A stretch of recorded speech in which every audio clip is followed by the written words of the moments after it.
Daming araw at gabi ang aking tinunong. Mga mahal ko ang nagpalakas ng aking loob. Hindi ko napansin ang takbo ng mga oras.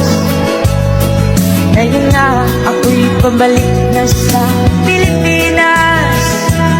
Pabilis ng pabilis ang tibok ng aking bibig, habang ang eroplano'y palapit ng palapit sa bayan kong kay tagal ding hindi ko nasilip. Ngayon ay muli ko na itong mamamasid. Unti-unting bumababa itong sinasakyan. Sabi ng stewardess, tuwid ang upuan, nalapag na